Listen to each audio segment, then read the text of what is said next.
그래서 오늘 문제를 보면 일단 사도 바울이 거론한 건 이런 거예요.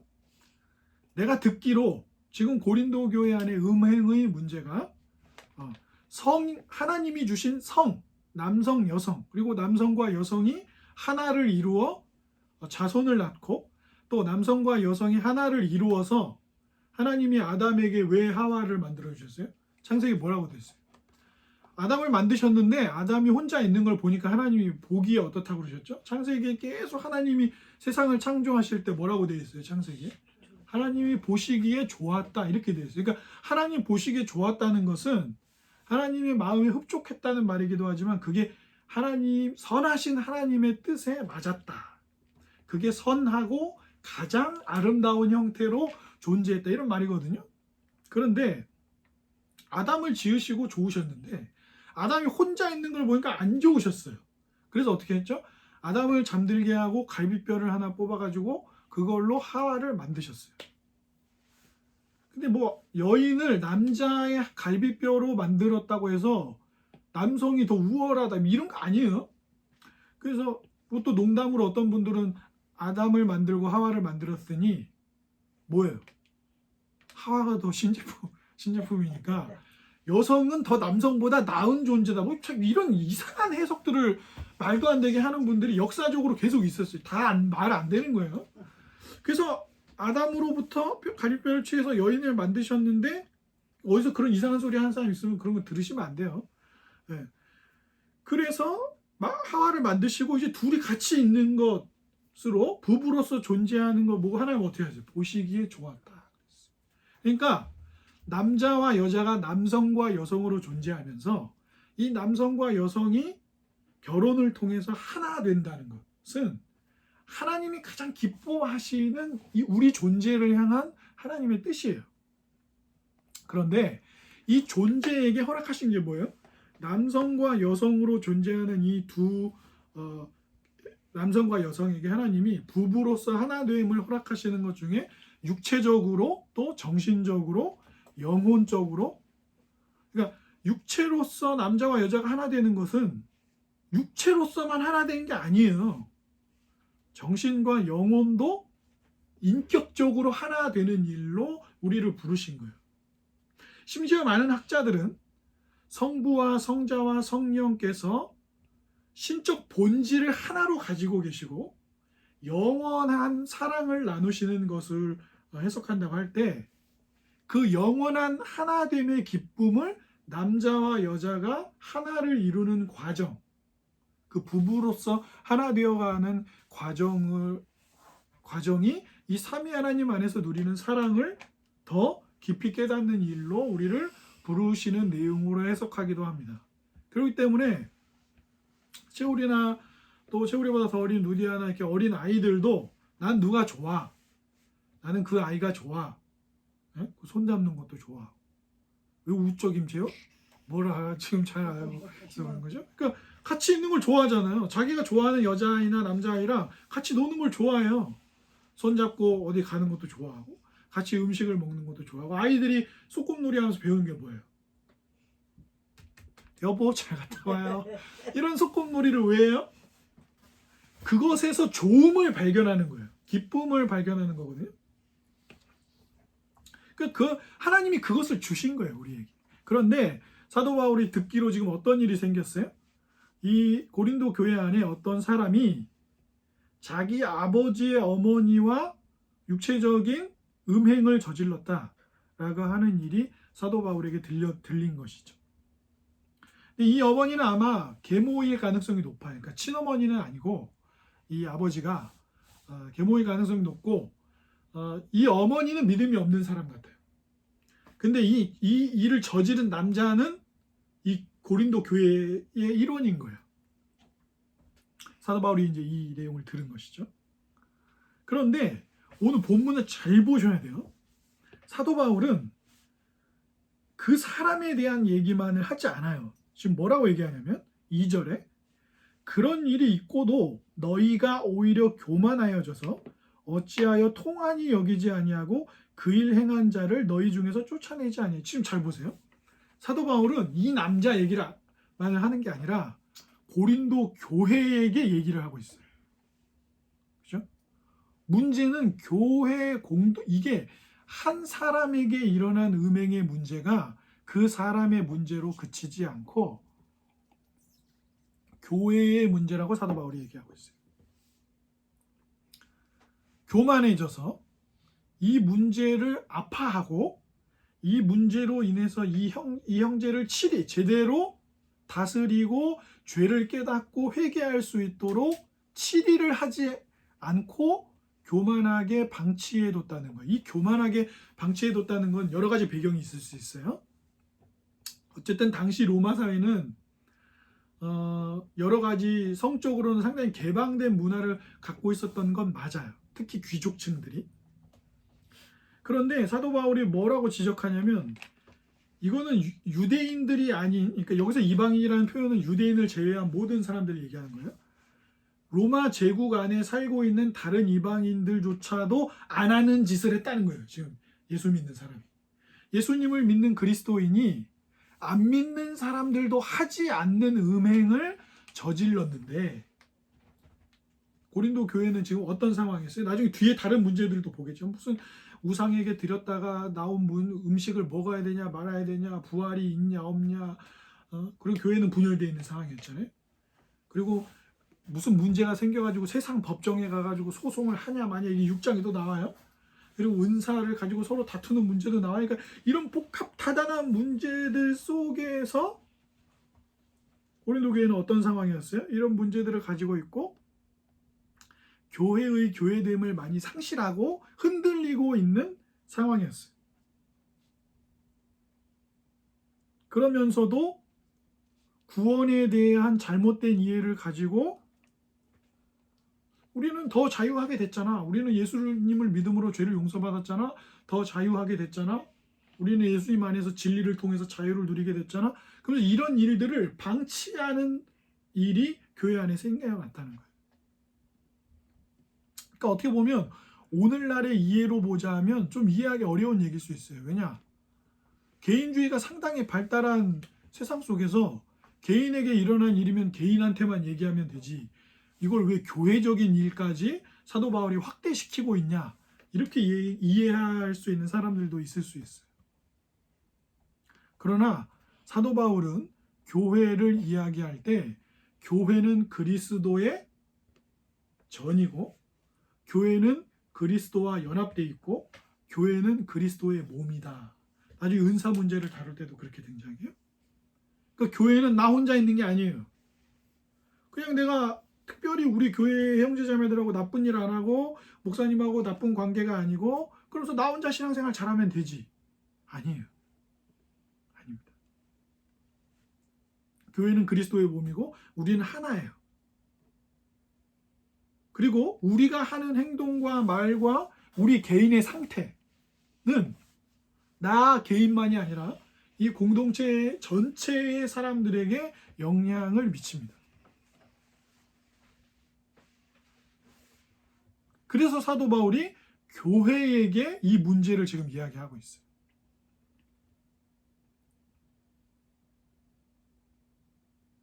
그러면서 사도 바울이 지적하고 있는 게 뭐냐면, 우리 성경을 한번 찾아서 읽어보겠습니다. 신약 성경 디모데전서 1장 20절을 한번 보십시오.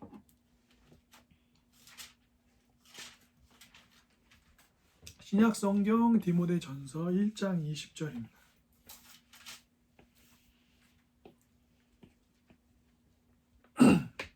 제가 가진 성경으로 신약 성경 338쪽 디모데전서 딤이라고 써 있습니다. 디모데전서 1장 20절입니다. 한번 같이 읽어볼까요? 시작.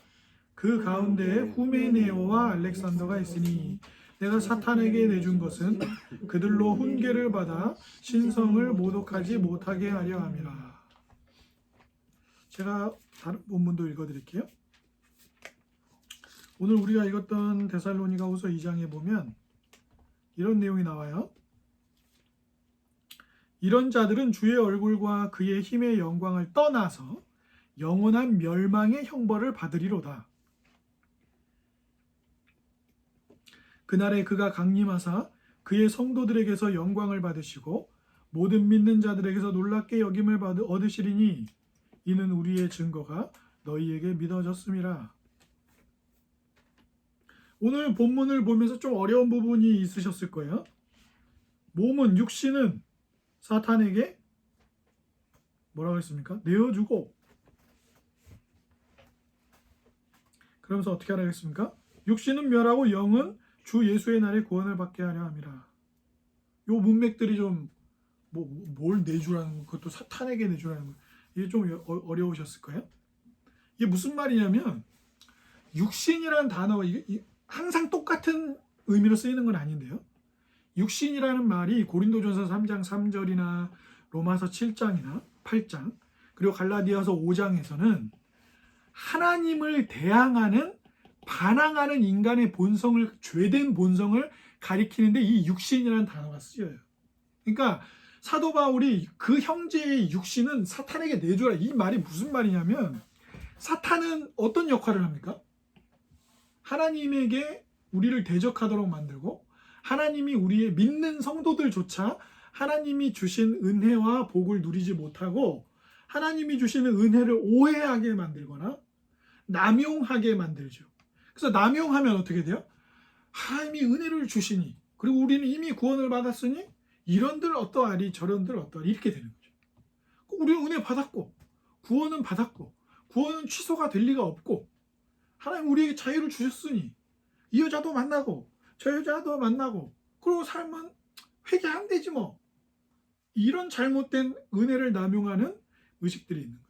또 어떤 사람들은 은혜를 받았다고 말하지만, 은혜를 얻었지만 말씀을 잘 지키면서 살아야 돼, 이 말은 맞아요.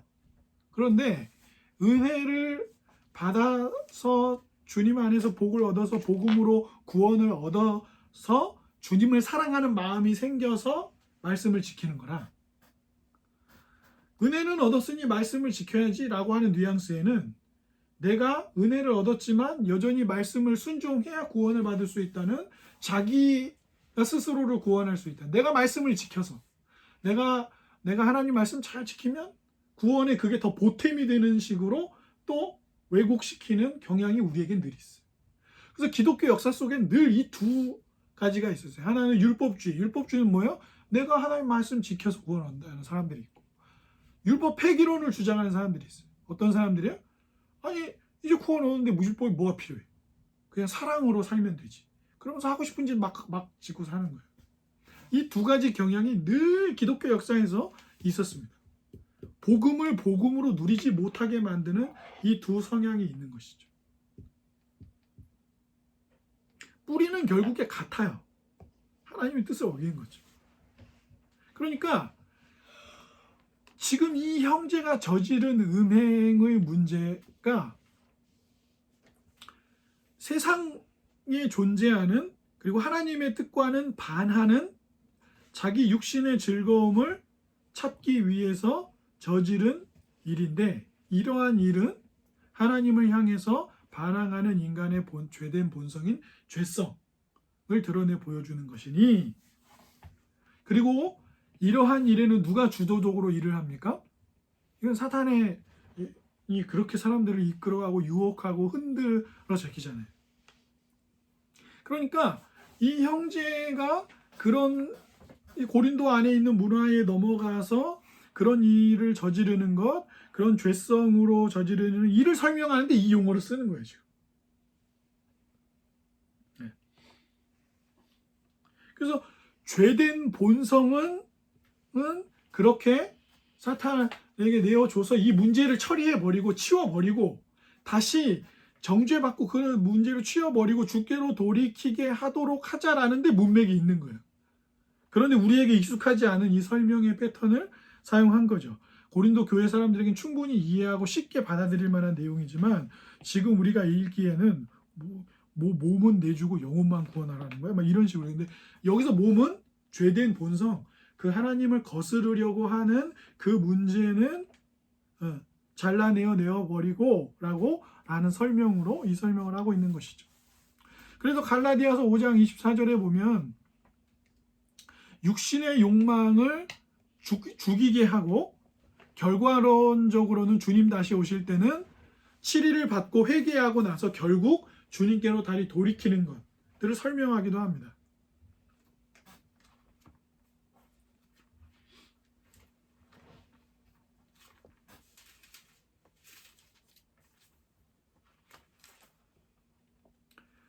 그래서 말씀을 보면 어떻게 설명하고 있냐면, 제가 한번 읽어드릴게요. 갈라디아서 5장 24절에 그리스도 예수의 사람들은 육체와 함께 그 정욕과 탐심을 십자가에 못 박았다. 그리고 성령으로 살아라. 이 얘기를 해요. 네. 그렇죠? 그리고 여러분이 잘 알다시피 이 갈라디아서에는 성령의 열매를 설명하는 부분도 들어 있습니다. 그러니까 여기서 지금 사도 바울이 고린도 교회 교인들을 향하여서 그 형제를 이야기하면서 육신을 내어주라, 사탄에게 내어주라라고 얘기하는 것은 정욕, 탐심 이런 것들을 얘기하는 거예요. 그 파괴당하고 정죄받을 얘기 내어주고 그가 주께로 돌이킬 수 있도록 하라라는 설명을 하고 있는 것이죠. 그 맥락에서 지금 설명을 하고 있는 거예요.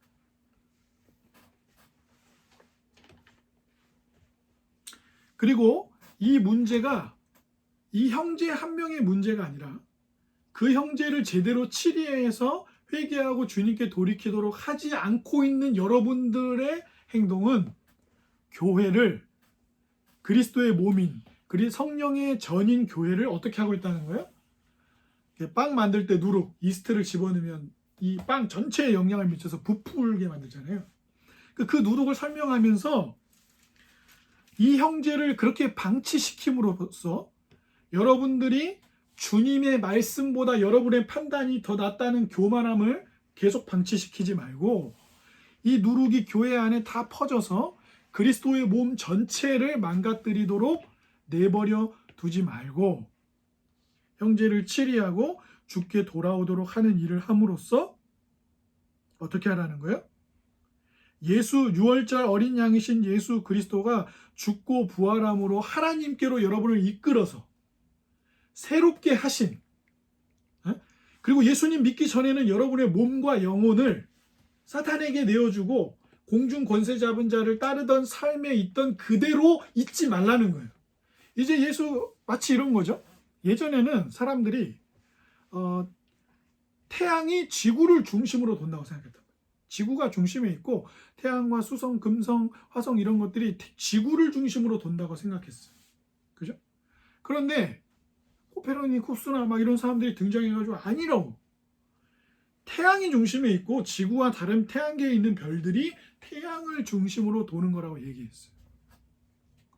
그럼 오늘도 밥 먹고 청소하고 빨래하고 아이 키우고 살아요. 하지만 이러한 새롭게 잘 발견한 진리는 사람들의 생각, 일상은 그대로 있지만 전환을 불러오는 거예요. 시각을 바꾼다고요. 마찬가지로 예수님을 믿기 전에, 예수 그리스도를 믿기 전에는 그냥 이 로마 제국, 고린도 도시에서 적당히 즐기고 후견인도 만나고 수사 가지고 농담 나먹기도 하고 그러면서 자기가 얼마나 잘난 사람인지 보여주고 자기 삶을 업그레이드하고 이렇게 살았지만 이제 예수 그리스도를 알므로 변화된 여러분의 삶에 여러분의 몸은 누가 줬냐 이거예요. 여러분의 몸과 영혼을 누가 지으셨냐 이거예요. 그리고 하나님을 떠나 살던 여러분의 몸과 영혼을 누가 다시 주님의 것 삼으셔서 왕 대신 주님을 따르고 주인이신 주님을 따르도록 했는가? 그럼 이제 변하잖아요. 내 몸을 이후로 어떻게 할 것인가? 내 영혼을 어디에 의지하고 기대어 살 것인가가 변하는 것처럼, 그런 전환이 일어나는 것처럼 어떻게 하는 거예요?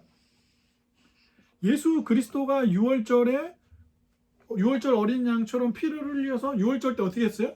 마지막에 애굽에서 탈출할 때 10번째 재앙이 장자들을 다 죽이는 거였잖아요. 근데 문설주에 어린 양의 피를 바른 유대인들과 거기에 동참한 사람들만 장자들이 살고 그것을 마지막으로 이제 애굽에서 탈출한단 말이에요. 이 형제를 어떻게 하라는 거예요?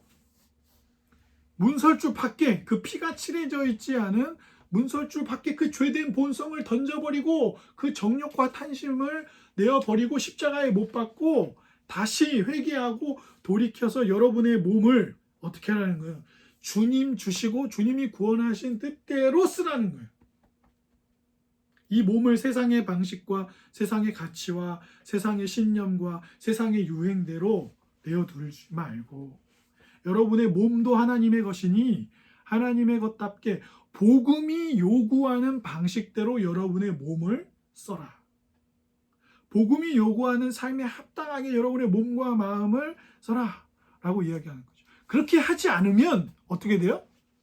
그 형제 한 명만이 아니라 교회 공동체 전체가 세상의 방식, 세속의 방식을, 세속의 잘못된 방식을 그대로 답습하여 교회 공동체 전체가, 그리스도의 몸인 교회 전체가, 성령의 전인 교회 전체가 망가질 수 있다. 그런데도 저 형제를 그대로 두니 여러분은 교만하다 말이에요. 하나님의 말씀과 하나님의 뜻보다 여러분의 판단이 더 낫다고 생각하는 겁니까?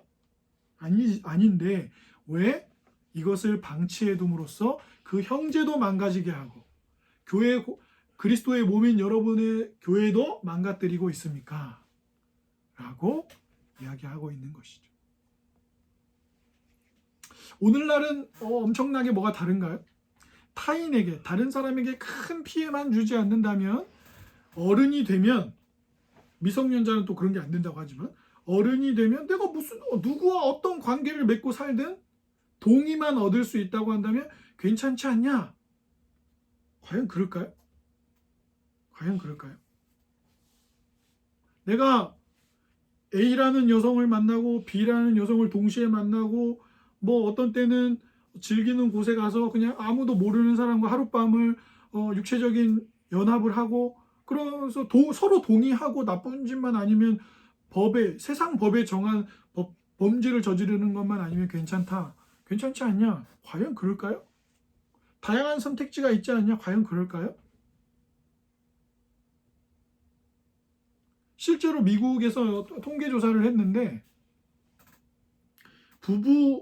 부부라는 관계 안에서 잘 관계를 유지하면서 살아가는 사람들이 그냥 아무나 만나고 성적인 관계도 맺고 이렇게 사는 사람들보다 삶의 만족도가 훨씬 높다고 나왔어요.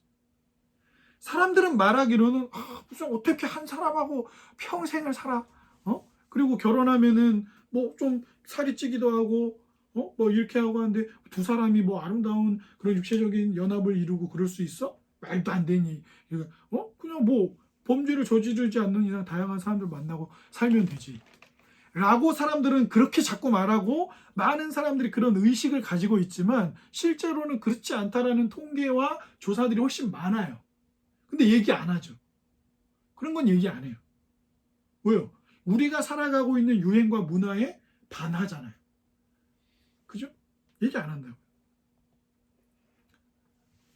실제로 불륜 같은 게 사람들이 오해하는데 간통법이 폐지됐잖아요. 간통법이 폐지됐다는 얘기는 무슨 얘기냐면 개인과 개인 사이에서 일어나는 일에 국가가 형사적으로 개입하지는 않겠다는 거예요. 간통을 저지르는 게 옳다는 게 아니에요. 그러니까 부부관계가 있는데 그 부부관계를 깨고 다른 관계를 갖는 거를 나라가 법적으로 형사법적으로 제지하지 않겠다는 거지 그게 도덕적으로나 윤리적으로 옳다는 게 아니에요. 여러분 요즘 이혼 많이 하잖아요. 실제로 이혼한 분들이 상처가 되게 커요. 그분들이 이혼한 후에 그렇게 아름다운 삶을 살지 않아요. 물론 자기는 아름다운 삶을 살기 위해서 힘들게 결정한 선택이지만 이혼이라는 선택 자체가 마냥 자기 삶을 행복하게 해주지 않는다고. 그리고 자녀들에게 미치는 영향도 크고요.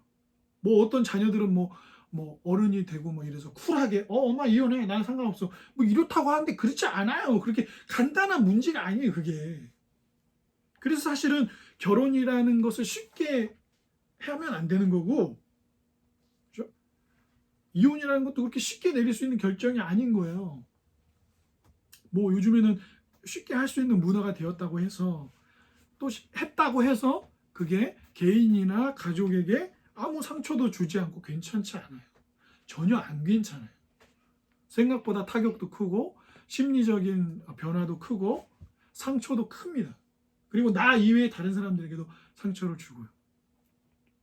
그러니까 하나님이 주신 부부라는 관계, 가족이라는 관계를 벗어나면 마치 자유를 얻을 수 있을 것처럼 생각하지만 안 그래요.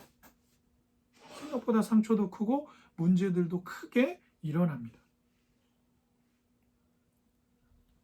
그런데 그런 일과 함께 이 형제의 일이 이 교회 공동체 고린도 교회 안에 일어나서 이 문제들을 다양하게 발생시키고 있었던 것이죠. 하나님은 우리의 몸을 지으신 분입니다. 그리고 사도 바울은 예수 그리스도가 유월절 어린 양처럼 우리를 대신한 제물이 되셔서 우리를 구원하셨다라고 이야기합니다. 그러한 새 창조, 우리를 새롭게 지으시는 구원은 우리를 아무렇게나 살도록 방치하지 않고 하나님의 사랑과 하나님의 의로우신 뜻을 쫓아가도록 합니다. 우리를 구원하신 하나님의 사랑을 알면 우리는 하나님을 사랑하게 돼 있어요. 우리가 사랑하는 사람이 생기면 그 사람이 기뻐하는 일을 하기 위해 애쓰잖아요. 난 너가 약속 시간에 늦지 않았으면 좋겠어.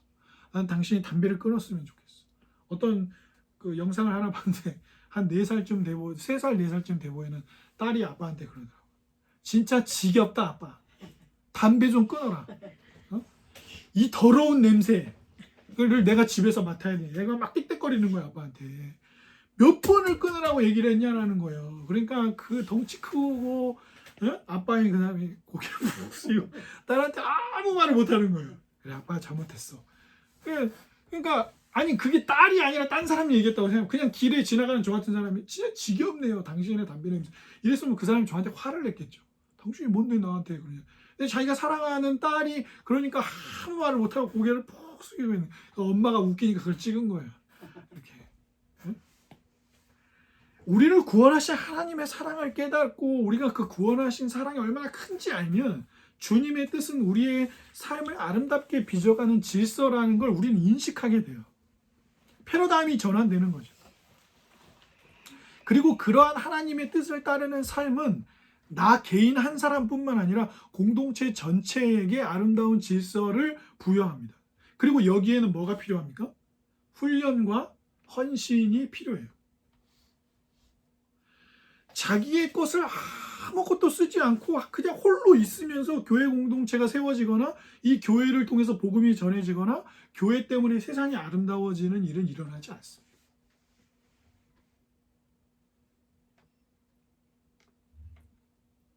매일 말씀을 읽고 기도하는 훈련이 우리에게 필요해요. 매일 주님을 만나고 주님을 마주하는 훈련이 우리에게 필요합니다. 예수님께서도 사람으로 이 땅에 오셨을 때 매일 새벽에 일어나서 이른 아침에 성부 하나님과 만나고 기도하셨어요. 하물며 우리일까? 하물며 우리일까? 생각해 보십시오. 기도해야 된다는 것도 알고 예배해야 된다는 것도 알고 성경을 읽어야 된다는 것도 알지만 하나님이 우리에게 부여하신 질서와 아름다움 속에 그 부여하신 아름다움과 질서대로 우리가 훈련되지 않으면 삶이 무너져요. 오늘은 4시간 잤다가 내일은 8시간 자고 오늘은 저녁에 잤다가 내일은 아침에 자고 오늘은 야채를 먹었다가 내일은 미취도로 콜라를 마시고 오늘은 튀긴 요리를 엄청나게 먹고 내일은 빵 먹고 그럼 배는 뿔룩 나오고 운동은 안 하고 근육은 사라지고 지방은 쌓이고 등은 굽어지고 목도 디스크가 오고 허리도 디스크가 오고 그죠? 그렇게 하나님이 주신 우리의 삶을 주님이 주신 질서에 맞춰가지 않으면 깨진다고. 반드시 깨지게 돼 있어요. 그때 교회가 어떤 역할을 하는 거예요? 고린도 교회가 고린도 교회로서 아름답게 하나님이 주신 몸과 마음을 잘 지켜가면 어떤 일이 일어나요? 고린도 도시에도 영향을 주죠. 소금과 빛의 영향을 하는 거예요. 주는 거예요. 그런데 교회가 그걸 잃어버리면 하나님이 주신 질서를 아름답게 복음으로 인해서 하나님 우리에게 몸을 이렇게 하라고 하셨지? 그래서 제가 아는 교수님 중에는 탄산음료를 안 마시는 교수님. 하나님이 주신 몸을 일부러 망칠 필요는 없다. 그러니까 다른 사람한테 강요는 안 해요. 본인은 안 드세요. 하나님이 주신 몸을 갖고 가도록 자기가 나름대로 우선순위를 갖고 사는 거죠. 왜냐하면 탄산음료는 세상에서 제일 안 좋은 음식으로 1등으로 알려져 있잖아요. 그렇죠? 그러니까 훈련과 헌신이 필요합니다. 복음은 우리를 훈련하게 하고 헌신하게 해요. 내가 담배를 피고 담배로 스트레스를 풀고 좋아하지만 내 딸이 싫어하니까 훈련을 해요. 금연초도 하고 뭐 금연 훈련도 받고 금연 학교에도 가고 이걸 왜 해요? 그 사랑하는 사람과 함께 살아가도록 하는 거죠. 성령께서 우리의 몸과 마음을 주도하시면 우리는 어떻게 해요? 성령께서 우리를 주도해 이끌어 가시는 대로 따라가고자 하는 마음이 있고 그 마음은 우리를 훈련하게 만들고 그것은 헌신하게 만들어요. 게다가 복음이 그리스도의 유월절 어린 양 되시어서 우리를 구원하신 은총이 큰 건 딸 때문에 담배를 끊으려고 하면 어느 날 벽에 부딪힙니다.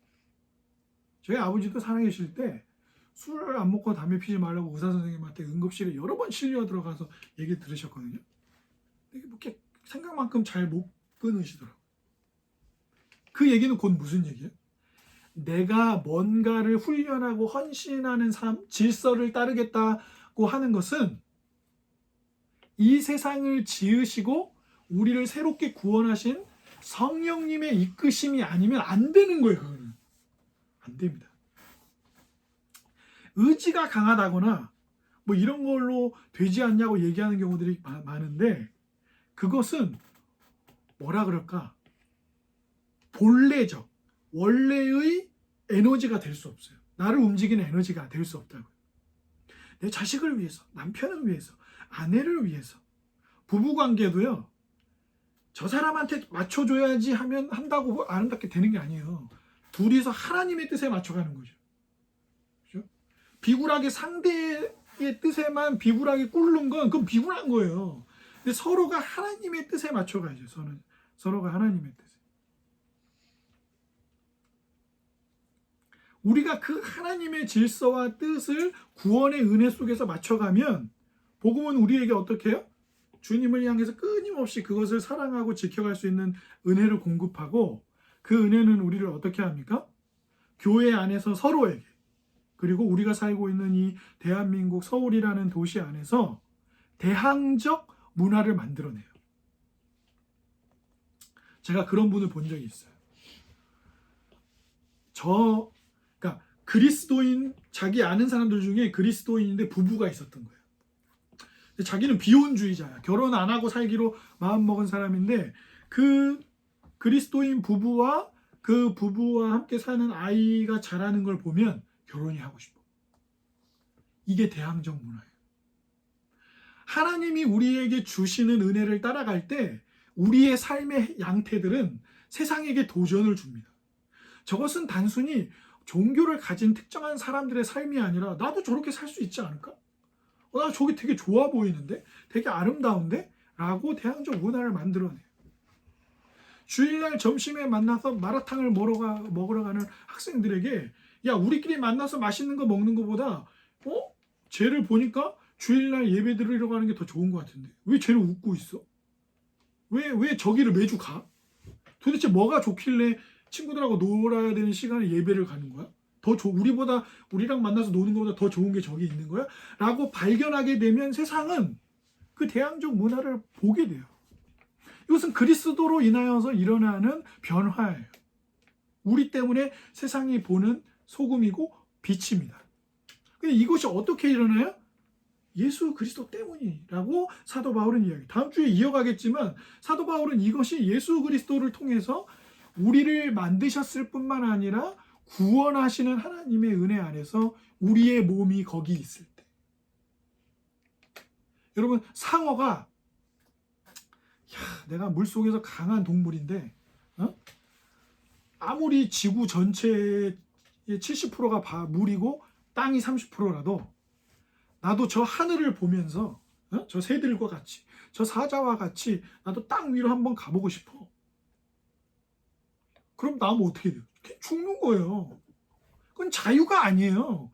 상어는 물속에서 자유를 누리고 마음껏 즐거워하는 삶을 부여받아요. 우리의 몸이 하나님이 지으신 뜻대로 살아갈 때 우리의 몸은 아름다움을 입는 거예요. 그리스도가 우리를 구원하신 은혜는 우리의 몸과 마음과 모든 것을 새롭게 하시는 거예요. 만약에 그리스도 안에 있는 이 은혜가 그런 도전과 아름다움과 복을 우리에게 주지 못한다면 여러분 여기 왜 앉아 계세요 지금? 그냥 세상에 나가서 마음껏 여행 다니고 그냥 이 여자도 만나고 저 여자도 만나고 중동에 가서 일부 다처제 가서 부인 1, 2, 3, 4 두고 일부 다처제가 아니라 1처 다부제 세상에 가서 남편 5명 두고 1번 남편 화장실 닦아 2번 남편 거실 청소해 3번 남편 돈 벌어 얼마나 편해요. 그럼 난 가만히 있으면 되잖아요. 5번 남편 내 발 씻어. 네? 그럼 되잖아요. 근데 하나님은 그렇게 하지 않고 한 남편과 한 부인이 또 아이를 낳으며 가정을 이루어 살도록 하신 질서를 두셨어요. 고리타분해 전통적이야 웃긴 얘기지 라고 하지만 하나님은 그 안에서 가장 하나님이 주신 사랑과 은혜를 누리도록 하셨다고요. 이게 6월절 어린 양이 되신 그리스도가 자신의 피를 통하여 우리에게 주는 새로운 몸과 마음의 삶입니다. 그리고 그러한 삶을 주님 안에서 기꺼이 기쁘게 훈련과 헌신으로 사는 우리의 삶은 세상 사람들에게 도전을 줘요. 대한민국에서 결혼해가지고 애 낳고 사는 거는 불가능한 일이고 절대 해서는 안 되는 일이고 다 돈이고 불행한 일이라고 생각했는데 저 사람들 보니까 불행한 일이 아닌데 결혼하고 싶다. 이런 도전은 우리가 만드는 거예요. 그리고 그것은 도전을 줄 수밖에 없어요. 왜요? 하나님이 그 안에 가장 행복하고 기쁜 삶을 두셨거든요. 그걸 깨고 나갔는데 그 삶을 방치하는 고린도 교회를 향해서 사도 바울이 강하게 훈계하고 권면하는 것이죠. 부디 주께서 새롭게 하신 몸과 마음의 은혜가 우리에게도 있어서 주께서 부여하신 질서와 헌신들이 있어서 그 복을 잘 누리는 우리가 되고 그 복이 세상에도 흘러가고 도전이 되기를 주님의 이름으로 축복합니다.